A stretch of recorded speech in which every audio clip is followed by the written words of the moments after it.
Hello and welcome back to The Sweet Spot. It is myself, Warren Ashurst, and Steve Palmer with you. The Sweet Spot, of course, proudly sponsored by AK Bets, and we're here again to hear Steve's expert views on the week in golf ahead. Firstly, Steve, how are you feeling today?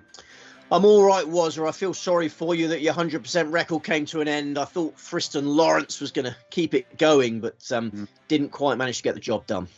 No, frustration in the end in terms of that. We'll look at the British Masters, of course, in more detail in a moment. Firstly, just to remind you of the AK Bets offer that we have for you. So the sponsor of The Sweet Spot have got an excellent welcome offer where you place your first bet on any golf market and get 50% of your stake back as a free bet up to £25.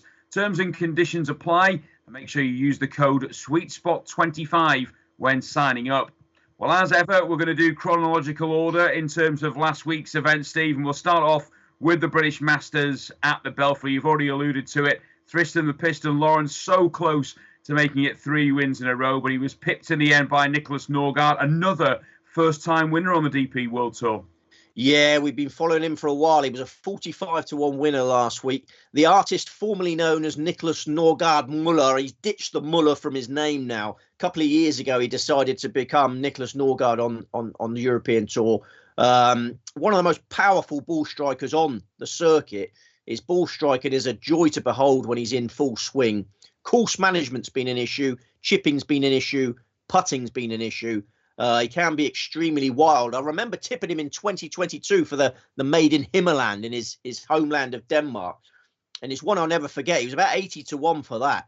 And he was just on the fringes of contention, going quite nicely. He had one hole left in the second round. And I was parked outside. I was picking up my wife from work, parked outside the hospital to pick up my wife from work and following it on the app. And he made a 10. He made a 10 on that hole. It was a par 4. He dropped 6 shots in one hole. He was 16 yards from the green in 3 shots. So that shows you how his chipping used to be an issue. That stunned me that day. That's why it's cemented in my brain there. The wife came out seconds after the 10 had been registered. I was like, hello, Tony, have a nice day at work. Why the tears, Steve? Yeah.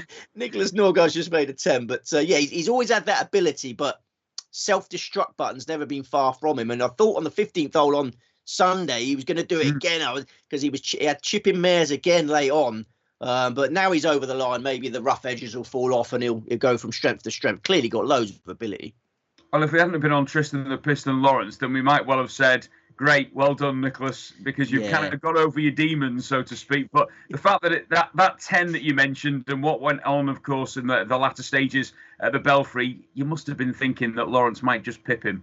Yeah. I mean, Lawrence got within a shot, didn't he, at one point? And Lawrence's iron play all week was absolutely superb, just churning out greens in regulation, but didn't hold his fair share. I'd say Saturday was the only round where he would have come off the course feeling he hold his fair share. Just had one good putting round. The rest, it was really disappointing. The missed Tiddler on the 12th, really turning the screw on Sunday, and then missed a Tiddler on the 12th. That was a gut buster. But we had to settle for the place money off our number 1 tip, and then our number 2 tip fought back really well. Matt Wallace. Yeah. Matt Wallace got off to a horror start. Reminded me very much of Tom McKibben's start in the Czech Masters, because they both came out putting abysmally. Like McKibben produced one of the worst putting performances he's ever done in the first round of that Czech Masters, and then Wallace again setting up chance after chance in round 1. Nothing was dropping. He opened with a 76, and then he's struggling to make the cut, obviously, and then he fought his way back to 8th place. So Lawrence and Wallace, no regrets being on them. Golf is golf. Before we leave the British Masters, well, one thing to note firstly before we ask if there was anybody else to caught your eye, Steve, is that, again, great crowds. Even on the Thursday, the amount of people that were there supporting the event was excellent. Just looking at the sort of rest of the leaderboard, Rasmus Højgaard, good to see him back up and around the top of the leaderboard. Matteo Manassero with a top 6 finish as well. Was there anything that particularly caught your eye elsewhere? Yeah, the crowds are fantastic, and they always are. The British events are always so well attended. And the Irish events, of course, and the Scottish events. They're all. It'd be great if we could have more of them, wouldn't it? You're absolutely right. The atmosphere is always fantastic. Rasmus Højgaard, really eye-catching final round. Very, very tempting this week. He's been well backed already. Rasmus is not one of our tips for the European Masters that's coming up, but that final around 65 was a real eye catcher. Tyrrell Hatton obviously needs to be discussed. Short price favourite last week, even shorter price favourite at the halfway mark. Open with rounds of 69, 65. But it was a tale of two halves for Hatton. 76, 74 over the weekend. So he gave the sort of the live naysayers a chance to have a little dig there. He was a short runner. He's not used to playing on Thursdays, and then he got a bit tired out by the time the weekend came. Hatton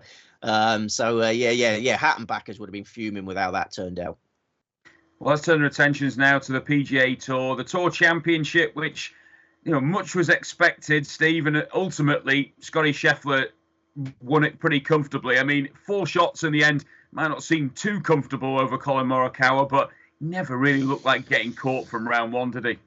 Well, it's an 11-10 winner, wasn't it? I feel foolish for turning my back on it so spectacularly. I got it horribly wrong last week. I thought 11-10 was a poor price, but his temperament is just amazing, isn't it? Scheffler's temperament is amazing, and he proved it last week. He was uncharacteristically tetchy in the playoffs, wasn't he? The first 2 playoffs events, really angry man. And he mentioned it in his post-round media conference on Sunday at East Lake. He noticed what a bad mood he was in. He held his hands up and said, I was in a terrible mood. And he spoke to his team about it after the BMW Championship. And his team sat him down. They said, look, the number one reason why you've dominated this year is your attitude. That's the best club in your bag is your attitude. And it's not been right in the first 2 playoff events. And he said, OK, so they made a conscious effort to correct his attitude in Atlanta. And, it worked spectacularly. He was back to being cool, calm and collected. I think you saw that with the response to the shank. He shanked one. You see the shank? He shanked one on the 8th hole. On the 8th hole on Sunday. And he just handles adversity. So a lot of players, particularly amateurs, just crumble when they hit a shank and they can't recover mentally. Scheffler's response to that. The lead was down to 2 shots at that point after the shank. Morikawa was turning the screw. Scheffler's throwing away the FedEx Cup again. And he birdied the next 3 holes, just peppered pins and birdied the next 3 holes. That bounce back ability is unrivaled. Don't forget the ultimate bit of bounce back ability was the USPGA. He spent the morning in a prison cell. He spent the afternoon shooting a 66 in a major. The bounce back ability of Scheffler is immense, and obviously fully deserved champion. And the 14th hole on Sunday, the Eagle, it's just like the icing on the cake of an amazing season, wasn't it? The Eagle, it's game over. It's a killer blow. The Eagle. He's won the FedEx Cup. He's the player of the year. The power and the glory. Everything goes to the chef. Yeah, I have to say, just a reminder, the Masters champion, the Olympic gold medalist, and the first man since Tiger Woods in 2007 to win 7 PGA tournaments in the season, which just highlights just what a fantastic year it's been for Scottie Scheffler. Quick word on Colin Morikawa, because he pushed him hard as hard as he could, Steve, all the way, and good signs for him. Well, it's amazing, really, because Scheffler started off in front. And he putted well. He was the 3rd best putter in the field, and we know what happens when Scheffler putts well. He's normally unbeatable when they start on a level playing field. So Morikawa can be proud with the fight he put up there. He was the lowest 72-hole scorer of the week. So if it was a conventional event, Morikawa would have been the champion. But he's got a whole season without a win. He's not won anything this year. There's a few players. So Patrick Cantley's another one. You'd be surprised he's gone for another year without winning. But he got a nice check for his efforts, didn't he, Morikawa? $12.5 million for finishing second. So half of what it's not bad, is it? Half of what Scottie got.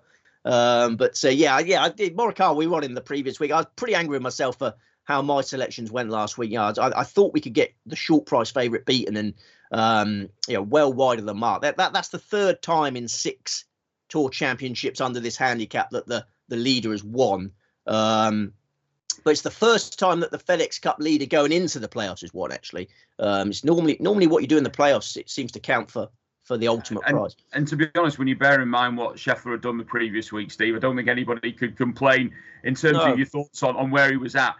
We've got to mention Sahith Theegala, 66-64 over the weekend. Brilliant effort from him.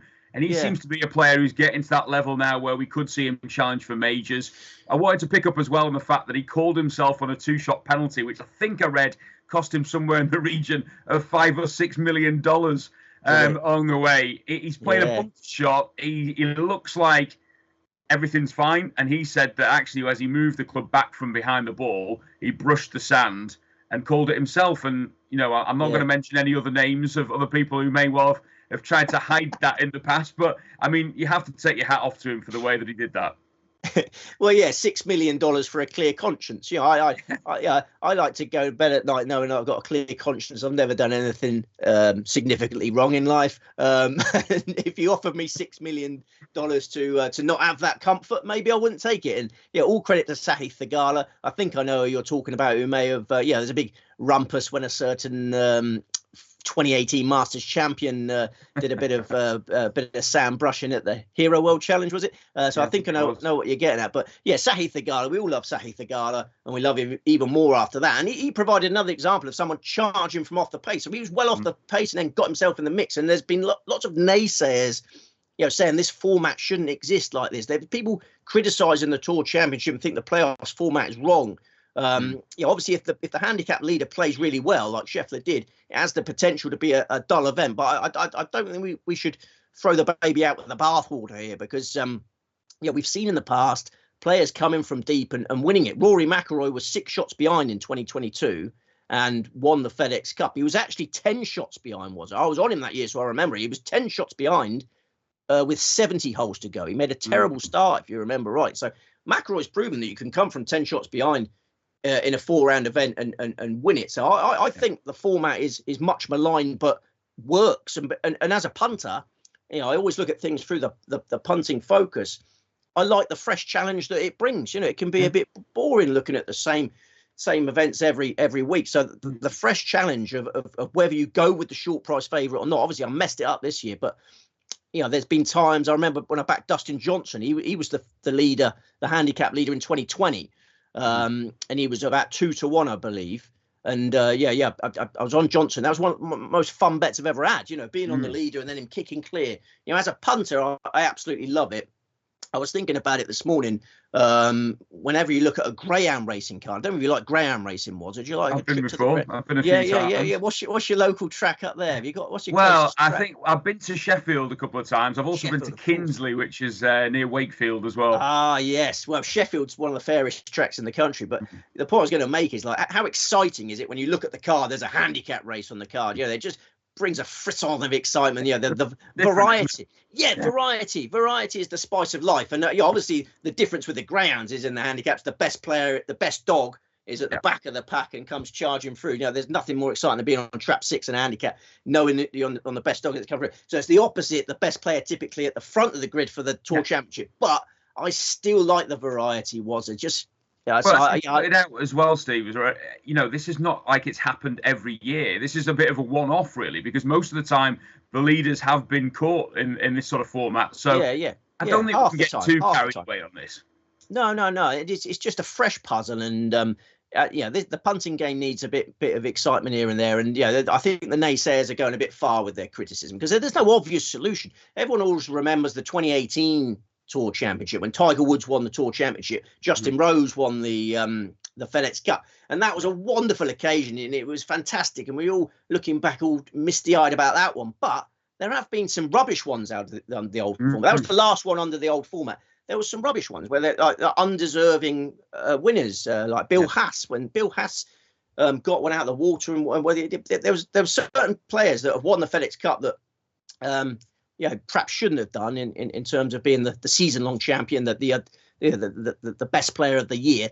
There's no easy solution to this. So So just stick with it. That's basically stick with it, and we'll do better next year. I promise you. We'll look ahead to the European Masters in a moment, but before we completely leave the PGA Tour, Steve, this season, it's been an intriguing season in terms of how many first-time winners. The performances of Scheffler and Schauffele along the way as well. Any standouts for you, or anybody that you kind of are keeping a close eye on ahead of next season? Well, I think it's the names that haven't won that's most interesting, really. You look at Ludwig Albert, my favourite player. I was expecting him to win more titles this year. I expected him to win last week, but he hasn't actually. He's played well, but he just hasn't actually won. Colin Morikawa's not won. Patrick Cantley's not won. The Justin Thomas, Jordan Spieth era. Neither of them have won. Jordan Spieth finally having surgery on his wrist. I've been urging him to do that all year, so he's off to have surgery. He might be having it this week or last week, so he'll be making a later start next year with a better body. So let's see how Jordan Spieth comes back. But it's interesting because the President's Cup's coming up. A couple of weeks. In the olden days, Justin Thomas, Jordan Spieth, big alliance in that, but won't be happening this time. No, Team Golf will take centre stage shortly because we've got the Solheim Cup coming up, of course, as well in the next couple of weeks. So plenty to look forward to there. But we should mention that, of course, there is plenty of golf action this weekend. I say plenty, basically one tournament, but it will be a quality tournament. The European Masters at Kranjsjärn is what we're looking forward to. I'll run you through the latest show of betting in a moment with AK Bets. But firstly, Steve, what can we expect from this spectacular golf course? Yeah, it's a cracker. I mean, all eyes are on this course, and because there's only one golf tournament this week, and what a place to put your eyes upon. Kranjsjärn, Crans, Montana, Switzerland, 6,823 yards, par 70, only 3 par 5s. The course is at altitude, so it plays even shorter than the yardage. There's been a tour event at Crans every year since 1972, apart from 2020 when it was cancelled for COVID. Thierry Balathirov redesigned the layout in 1999, put loads of runoff areas around the greens. The greens are small, firm, unreceptive, fiddly little track this, tree-lined fairways, lots of undulations, and we got an unsettled weather forecast as well this week. Looks like we're going to get plenty of rain on Thursday, some lesser showers later in the week, cool temperatures, gets really chilly at times this week, no wind, but tee to green accuracy essential, sound course management required, 156 players going to post.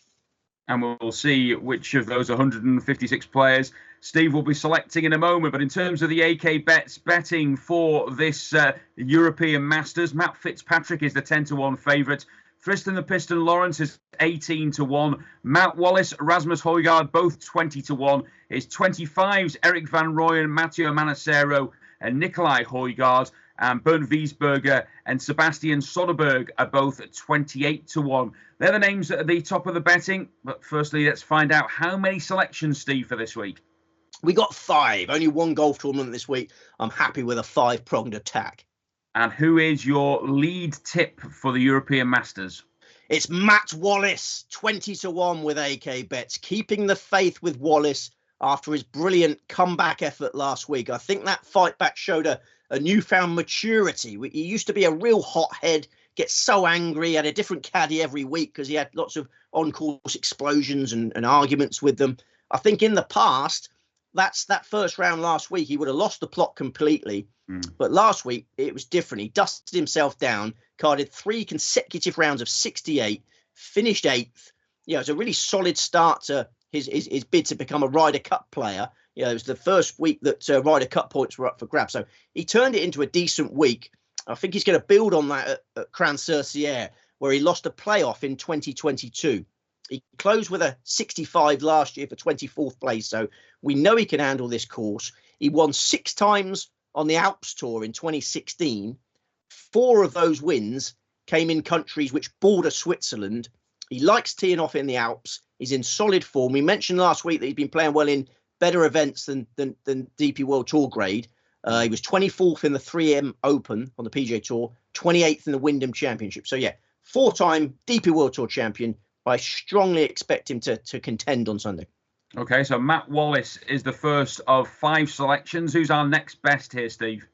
Bernd Wiesberger, 28-1 with AK Bets. He's dangling a price for us there. I think he's keen to take on Bernd Cheeseburger because he's we've been on him a lot lately. We're having another crack at Bernd Cheeseburger. I think he's going to provide a tasty lunchtime treat for us on Sunday. He's an Austrian, of course, comfortable playing in the Alps, playing at altitude, holds no fears for him. He won the Lioness Open in Austria on the DP World Tour in 2012. He's won 3 DP World Tour events in countries which border Switzerland. He was 6th in the 2012 European Masters at Crans, got loads of course experience here. He was 2nd in 2021. This is his first Crans start since that. He's had his time on live, as we've discussed. Now he's back on the DP World Tour, hitting his ball as well as ever. He was 2nd in the European Open in June, 7th in the KLM Open, 6th in the Czech Masters in the middle of last month. So he would just need a half decent putting round from the cheeseburger, and he's a surefire title contender. Just before we get Steve's third pick, I have noticed that AK has not put any 33-1 shots this week, Steve. Bearing in mind, you had a couple of 33-1 shot winners, and I just wonder whether there's anything in that. But yeah, we'll go back to that maybe a bit later. The third of the 5 tips, though, who are we looking at next? He's learned his lesson. The third is Rao Hisasuna. Rao Hisasuna. 40-1 with AK bets. A rising star of the game, a seemingly fearless Japanese youngster. He's made rapid career strides. He seems so comfortable traveling planet Earth, banking big checks all over the world. He turns 22 next week. Maybe he will have a shiny new trophy to go with his birthday cake. It all happened so quickly for him. He turned pro in 2020. He won 3 times on the Japan Challenge Tour in 2021. He won that money list. He finished 7th in DP World Tour Q School in 2022. Then he won the French Open last year, DP World Tour Rookie of the Year, got a PGA Tour card from his Race to Dubai ranking. And then this year, as a PGA Tour rookie, he's finished 84th in the FedEx Cup. Fantastic effort, 5 top 20s. He was 18th in the USPGA. He was 3rd in the Wyndham Championship about a month ago. And then I think he made a scheduling error. He played in the Czech Masters the following week. He was absolutely knackered and missed the cut. Freshened up since then. I expect him to contend at Crans. He made his debut there last year, finished 13th, 9 under par for the weekend. 40-1 with AK bets as well, our third selection. Are we going bigger for selection number 4, Steve? We're going slightly shorter than our last one's a massive price. So the slightly shorter one is Alex Fitzpatrick. I can't resist Alex Fitzpatrick. 35-1 with AK bets.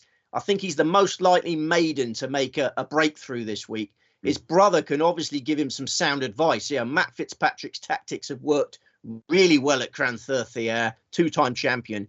But it's Alex who's playing the better golf at the moment. He was 6th in the Czech Masters in the middle of last month. Then he was 12th in the British Masters last week. He closed with a 68. Only 4 players outscored him at the Belfry on Sunday. He's won on the Challenge Tour. I've always thought he's good enough to win on the DP World Tour. And I think Crans is an excellent fit. He's strong on approach. His chipping is great around these tiny greens. And he finished 5th there on his debut last year. He was just behind Matt last year. Matt was 3rd. Alex was 5th. I think Alex is the Fitzpatrick brother to be on this week. Surely a matter of time before Alex Fitzpatrick is a winner, you would say, on the DP World Tour. So that's 4 of the 5 selections from Steve Palmer this week. Steve, what is your final pick? It's a 125-1 chance with AK bets, and it's Darius Van Driel, who was a hero for us in the Kenya Open in February. That was his maiden DP World Tour title. He appreciated the test of driving accuracy in Kenya. He gets another one this week. Yeah, you want to be playing from the fairways at Crans. This is a precise Dutchman. He could easily contend for this at a massive price. He finished 10th in the Czech Masters last time out at a less suitable track.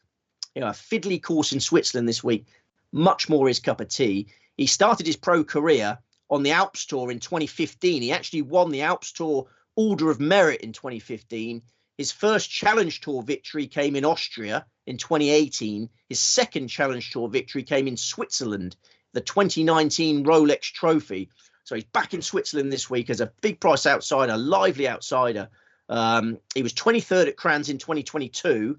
That was only his second start in the event. He was in dismal form coming to Crans last year and missed the cut by a shot. He's 190 places better in the world rankings 12 months later this week.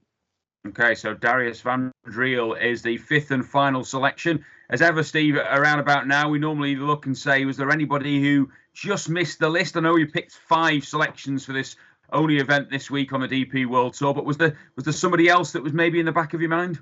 It was a hard tournament. Yeah, there were some others. I mean, the favourite doesn't interest me. I think Matt Fitzpatrick's poor value. We know he likes the course. 2-time Crans champion, runner-up in 2015. 3rd last year, but from the US Open onwards, he's been bang average. He injured his right thumb at the Olympics. He would have been heartbroken without the Olympics when he withdrew after a third round 81. Didn't qualify for the Tour Championship. So he's been pretty underwhelming lately. I think his brother will beat him this week. So no interest in the favourite. But Rasmus, we mentioned Rasmus 65 at the Belfry. It was really impressive. But he's already been well backed. The price has gone to a degree. I just couldn't pull the trigger on Rasmus because he has lots of injury problems. I mean, the two that I found it really difficult to ignore were Rasmus and Friston the Piston. Both can be a little bit brittle with the injury issues, and it's going to be some really cold mornings this week in Crans. Lawrence had some back problems after the Open. So maybe he'll just get some back issues that creep in again. He missed some tiddlers as we discussed. So there are small reasons for thinking Lawrence might not be the one to be on. And then Rasmus has had wrist problems. You're never really sure. A chilly morning might find out his wrist again. But they're very, very. You can't have them all, Wazza. Well, when you said that the last one was going to be quite a big price, I was looking down the list and I'm trying to predict who it might be that you were picking. I thought maybe David Rivetto might come to mind with 80 to 1. Bearing in mind he's won recently, and that was a fiddly course that he won on as well. Well, I'm not going to put you off, Wadzer. I'm actually going to encourage you further because his team won the Pro-Am yesterday. They have 2 Pro-Ams at the European Masters. The first one, the sort of lesser players playing, and then the bigger guns come in on the second one. Some players play both. Wiesberger finished 10th in the first Pro-Am, but Rivetto's team won it. Read into that what you will, but obviously he's full of confidence and obviously very comfortable in this venue. It's a French-speaking area. But it is a wide open event, but you can't have them all. So getting it down to 5 was hard enough. I mean, Lucas Nemec, we were on Lucas Nemec the other day. I think this course sets up well for him. So they were the names on my list. There was 8 names on my short list, and I've narrowed it down to 5 by getting rid of Hoggard, Nemec, and Lawrence. So 5 selections for this week's European Masters at Crans-sur-Sierre, and just a reminder now of those 5 picks, Steve. Matt Wallace, Bernd Wiesberger, Ra Hesasuna, Alex Fitzpatrick, and Darius Van Driel. Excellent. They are your 5 selections then. And as we said, don't forget, of course, to check out all the prices with AK Bets ahead of the event, which gets underway on Thursday. Steve's been, I have to say, you've been bright and bubbly as ever this week, but I think we can expect you to be even more so next week because you've only got a couple more days until the kids go back to school. And then we got a quadruple header next week. Oh. So we got Live Golf Chicago, Solheim Cup, as you mentioned, is next week, and then our usual fare. So 4 tournaments next week, quadruple header. I'm going to the cricket on Friday, so I'm hoping. Brilliant. That'll freshen me up for next week's quadruple header. It's my 10th wedding anniversary on Friday, so I'm doing the ultimate romantic gesture and leaving the house at 6:45 a.m. to go and watch the cricket with my mate. So you were about to say you were taking your wife to the cricket, champagne, everything up. No, you're not. It's been a controversial clash there, England, Sri Lanka. Hopefully it doesn't rain. I'll probably get punished by a day of rain. Well, I think the weather's not too bad, the forecast at the moment, so fingers crossed you get plenty of cricket. I'm not sure. I assume you're not going on day 5 because it doesn't seem to be going that long at the moment, right? Day 1. I think you'll just be all right then if that's the case. Now, you're right. Some big golf to come next week, of course. Live Golf, we mentioned. You said the Solheim Cup is also the Irish Open as well, which will have a quality field, I'm sure, on the DP World Tour. Like you mentioned earlier on, always a big crowd as well at the Irish Open. Yeah. Next week will be great fun. Obviously we'll be going for an each-way quadruple. This week hopefully build some funds for our multiples attack next week, and we can save up for our Oasis tickets when all that wins. Did you get one in the end? I actually did. I'm so jealous. And not personally. I got it via a friend because I got twice to the basket to buy, and it crashed on me. And I was absolutely livid. And then my whole day turned on its head when later that evening, a friend said, "I've got you a ticket." Oh, so, man, what a friend. What a friend. And, what a guy. And, Manchester as well. So looking forward to that very much. Yeah, were you frustrated? Yeah. I had a day of hell. Yeah, I was on it all day. And, they keep crashing when you get to the key moments. And, I gave up at about 9 p.m. having been at it, all day. But I'll negotiate with you after we've wrapped up this broadcast, and I am jealous though that you actually go into the cricket as well, but swap. We're not quite that much. Thanks very much to Steve for his 5 selections. Then today, as I said, we'll be back with plenty to look forward to next Tuesday on the Racing Post YouTube channel, including that Irish Open, of course, and the Solheim Cup. Don't miss that. And then in the meantime, of course, always like, comment, share, and subscribe. Enjoy your golf this week, and remember to gamble responsibly.